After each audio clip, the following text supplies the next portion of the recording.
Hi everyone, it's Nick. Welcome back to my channel. Okay, in this video today, we are going to be talking about interior design items to avoid if you hate cleaning. These are those things that you may have in your home or you may be thinking of acquiring in your home that are really annoying and difficult to clean. And if you hate cleaning, these are to be avoided at all costs, okay? Now, if you love cleaning, like if you're the type of person that just really loves to just clean on a Friday night because you have nothing better to do because you're just a sad individual, then I love that for you. Then you can just go in there, get a freestanding bathtub, and you can just clean that thing all night. But for the rest of us that are trying to avoid items that are difficult or annoying to clean, then these are the items that they're gonna want to avoid. So let's get going. So I'm pretty lazy when it comes to cleaning my home. I do like to keep things tidy, but actually scrubbing, mopping, and vacuuming is not my favorite activity in the world. But luckily today's sponsor, Narwal, has been the perfect solution. I have the Freo Z Ultra robot vacuum and mop, which has been a game changer in the everyday cleanliness of my space. It's an all-in-one ultra cleaning vacuum and mop. It does both, which is amazing to me, that just quietly sort of zips around my house as I'm working, keeping my floors absolutely sparkling. One thing that's been annoying about using my other vacuum is that I've got to make sure wires are tucked away, Sophie's dog bowl is picked up, and like nothing is on the ground. But this has 2 eyes and 2 AI chips that can recognize like over 120 plus objects. So even if Sophie gets in the way, it will not hit her. Now, she's still not a big fan of it, she's a bit scared of it, but still, it will avoid Sophie, which is great. I love that I literally don't have to do anything because it's got maintenance-free docking station. Well, the robot basically just goes and like self-empties every 120 days. So I honestly only have to remember to go around like and empty the home station like once every couple of months or so. And honestly, I know that the robot is doing its job well because when I empty it out, I can see all this stuff that it's been collecting. So if you're looking to have a cleaner home, but you want to put in like literally zero work, then head over to the link in my description and get the Prime Day lowest price early. Use my exclusive code to save $650 US, which is 800 Canadian on the Narwal Freo Z Ultra, and secure the lowest price with the Prime Day price guarantee. So thank you, Narwal, for sponsoring this video, and then let's get back to those items that are incredibly difficult to clean in your home. Okay, first on my list is gonna be glossy, mirrored, or plastic or glass surfaces for your tables and coffee tables and furniture pieces. So do you guys remember like the YouTuber house tours from 2016 when everybody had like mirrored furniture and everything was super glam? It wasn't good then, it wasn't good now, but like, I kind of miss those days because they were pretty tragic. But anyway, they loved the mirrored furniture, didn't they? Like everything was like those like super Wayfairy mirrored glass, like everything was mirrored, like mirrored cabinets, everything was glam, lots of feathers, like people just went crazy, right? Feathers are annoying, by the way. Feathers are hard to clean because those are just gonna constantly be shedding. But listen, here's the problem with this. These mirrored pieces are fingerprint magnets. And so it's just annoying because you're gonna constantly have to wipe them down. That's really it. You know what I mean? Like, it's not that they're necessarily difficult to clean. Like, it's just a microfiber cloth is gonna do it. It's just the fact that you're gonna be doing it every 15 minutes. And even though you swear that no one's touched it, you're gonna be like, how did it get dirty when no one's even been in this room? Do you know what I mean? Like, it doesn't matter. They will still just get fingerprints. And if you have kids, forget it. If you have a child and you have a glass coffee table, who hurt you? Like, why are you doing this to yourself? You deserve better. You deserve better for yourself. You deserve love. And that also means that you deserve to have an actual real coffee table that is not just gonna be full of sticky fingerprints. They're not good. I hate glass coffee tables because I like bump my shin on them all the time, and people have lost kneecaps due to this stuff, okay, you guys? People have bled out on the floor because of glass coffee tables, and I hate them. I also hate glass dining tables because I don't want to stare at a person's crotch in front of me while I'm having dinner. I'm sorry, call me crazy, but I don't. What were we talking about? Oh, we were talking about cleaning. They're also annoying to clean because they are fingerprint magnets, and they just show every little particle of dust. Every little thing that's just wafting in the air is just gonna land on your glass coffee table, and you're gonna have to Windex thing forever. It's just never gonna end. Why would you do this to yourself? Move on from these. Okay, next up on my list is just gonna be like maximalism, like in general. Like, I know that's a giant category. It's a very trendy interior design style because people just love overstuffing their spaces. It's the new boho, okay? It's the new, what trinkets can I collect in the world or buy on Amazon and shove in my house? Insert maximalism here, right? Maximalism can be really fun in terms of like really bright colors and really interesting shapes and like people have fun, but it also can just mean a collection of a lot of stuff. And that's really, I think, as an interior design style, it's not my preference, it's not for me, but I can still appreciate that it's just because it's not for me, doesn't mean it's not for other people. But word of caution, this stuff's annoying to clean simply because you got just a ton of it, okay? Little tiny decor, little pieces of little seashells that you bought, or like a little tiny little figurine that you got somewhere. Like, you're gonna have to clean that, you're gonna have to dust it. And here's the thing, not to bring down the mood, but someone that I didn't really know all that well, like passed away, and I'm just gonna say she was a hoarder. And when I was You got it out of me. Okay, there you go. And like having to go help clean the place afterwards, like too much stuff is a problem. Like it's just too much clutter. Everything is dusty. That stuff hadn't been dusted in years. And I was like shoving it into boxes and I was like, do you know what? This is not the way. This is not the way. Your home should have the right amount of stuff. And if that means more for you, that's fine. Just remember you're gonna have to clean it. And it's aggravating and really annoying to have to do it. I would avoid it at all costs, at least for your poor loved ones that will leave you, that you will be leaving behind, because it's terrible. It's terrible the amount of cleaning that you have to do. And once you start falling down on the cleaning, it's time to get rid of the stuff because trust me, it needs to go. Okay, next on my list is gonna be open weave textured surfaces and lighting, because we're gonna talk about that. I will say that like a basket pendant, I'm not mad at it. I think they can be really affordable and make a really cool statement. Like, you know, the ones at IKEA, the Center Lake, whatever. I've talked about them for years. I've been on YouTube just over 5 years now, you guys. I just hit my 5-year mark, which is crazy. And in doing so, I also have found that the basket pendant has been popular at IKEA for a long time. And you know, that's great. And there's lots of them out there. Some of them are like made of rattan, or they might be like a seagrass or something like that. The problem I think sometimes with these is that they are just absolute dust collectors. And because they're lighting fixtures specifically, you will just notice every piece of dust. And like, good luck ever getting that clean. What's your plan? You know, unlike the glass surfaces, what's your plan here? Are you gonna vacuum it? Are you gonna get your vacuum and shove it up into the ceiling? Or are you gonna get in there with a cloth? No. Are you gonna use water? Absolutely not. Like, there's just no plan. There's no plan on how to clean these. Also, I will apply textured surfaces and stuff.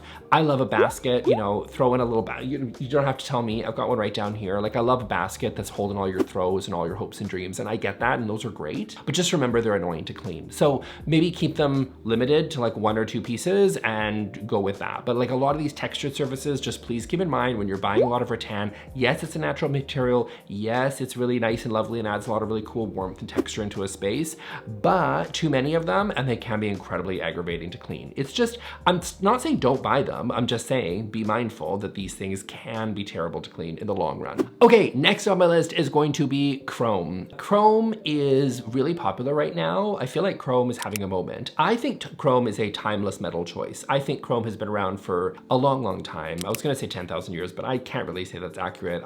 As you know, I don't claim to be a lot of things, and definitely I'm not like an anthropologist, but I would say that chrome is relatively much more recent than that, but it is still, in the context of interior design, a timeless metal choice. But it is in particular quite trendy right now. People are loving it. It's like the 80s are back, like they love it. They love IKEA's using a lot of it. Like these little chrome pieces are all over the place. And I think as like a plumbing fixture or whatever, I would say if you want in your kitchen or especially in the bathroom or something, chrome is a great choice. Chrome can be really annoying to clean.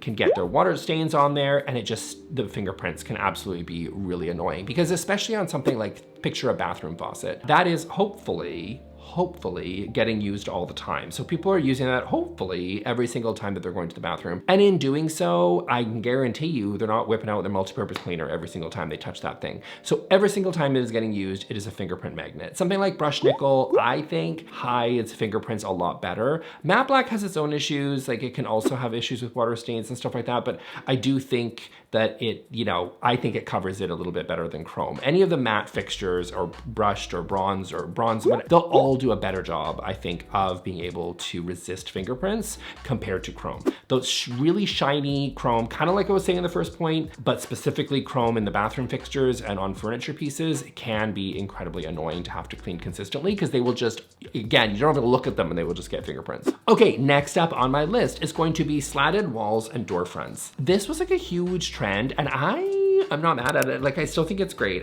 You see these in like Japanese Zen spaces, Japandi spaces, organic modern spaces, right? These have been popular for as long as I've been on YouTube. But I would still say that although I've recommended them at different times, at varying times, I'm like, yeah, they're cool. It's another wall treatment that you can add to your arsenal, along with wallpaper, along with shiplap, heaven forbid, like whatever, panel moldings, which you all know I love. Like, there's lots of different cool ones that are out there. This is one of them. So I think this is a great choice. It's a great choice. But unlike some of the other ones that I talked about, which might be a little bit easier to handle, you are gonna have to get into every single groove of these to be able to wipe them down frequently. And like, think of the last time you wiped down your baseboards. Do you know what I mean? Like when did it happen, right? Like when did you really do that? Be honest with yourself, search your soul. When did you really wipe down all your baseboards? Might not be all that super often. Something like a plain white wall is gonna cover your dirt a heck of a lot better than these wood slats, flats, which are going to start to get lots of different cobwebs and things, sort of lint and debris, random debris that flies around our houses, are just gonna get trapped into those little slatted walls. And you're gonna have to sit there and wipe down every strip by strip, every single one. So just be mindful of that before you commit to them.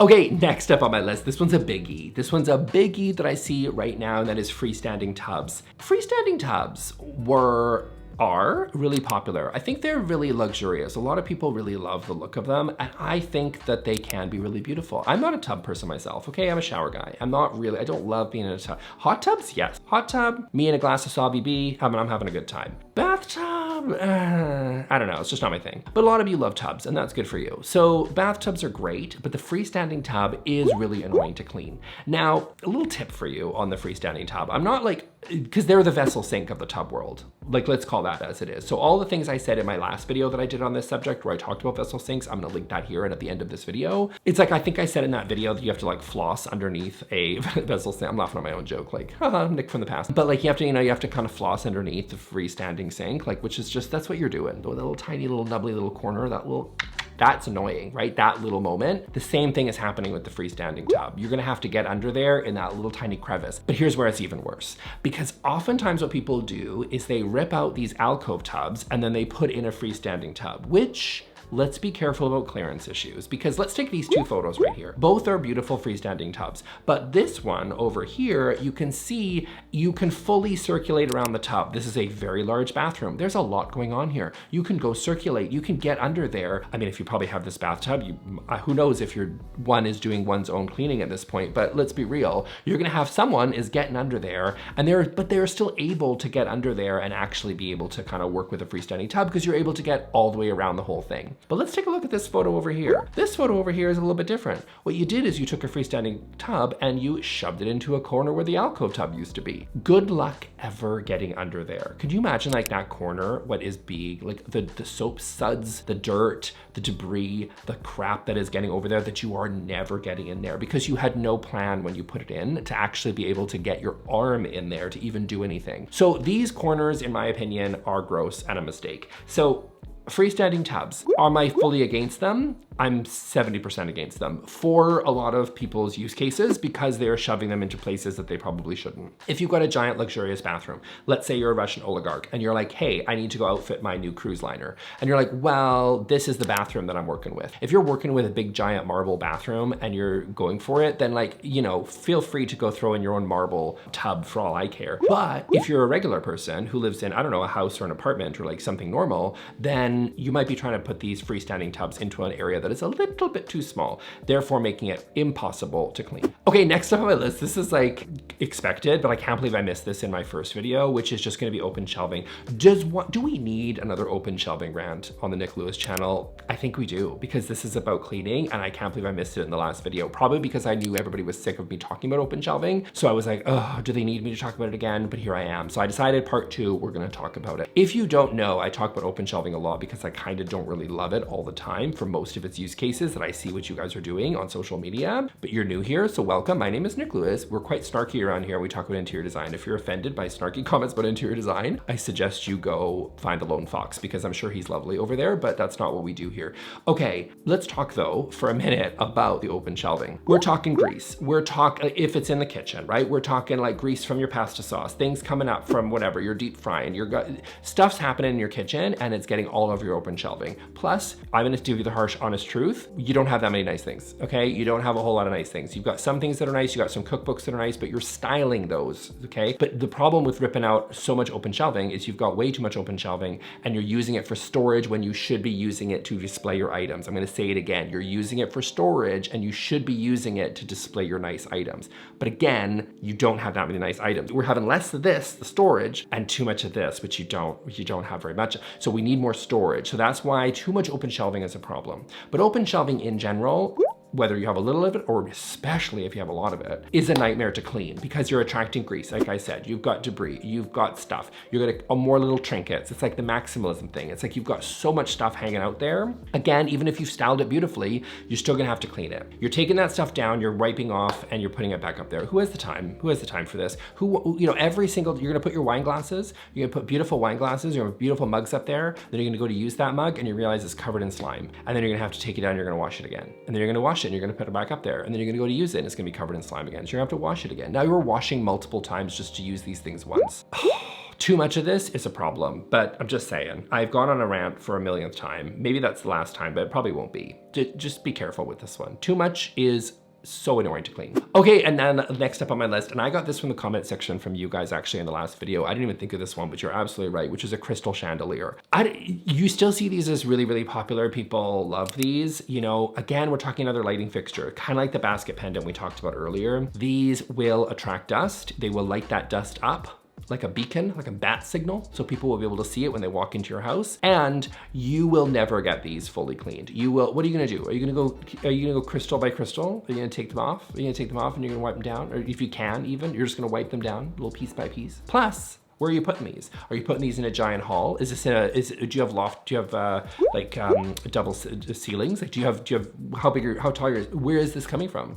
How tall is this? Are you gonna have to get a ladder? Are you getting a ladder out? Is this who you are now? You're a person who gets a ladder out in order to clean this light fixture every single time. They will attract dust like crazy. You will never get it clean. It's gonna be abysmal, I'm just telling you. So I would put these in an easy to reach area and be mindful of how easy these things are to clean and how many different pieces they have. The more pieces they have, the more aggravating it's going to be. So be mindful of that before you put one of these in your own home. Okay, that's it for me for today, guys. I hope you really enjoyed this video. I'm gonna leave it here. I can't believe, by the way, 5 years on YouTube. Did you know, by the way, I launched a second channel? I announced it in my last video, but I'm just gonna mention it again if you haven't. Hello, welcome. Totally launched a second channel, and I actually just launched a video talking about my 5 years on YouTube, so thank you for that. And also I'm gonna link right here, though, to the video where I did these other items that are difficult to clean. So if you like this one, you'll definitely love this other one. So I'll see you all in the next video. Thanks a lot. Bye.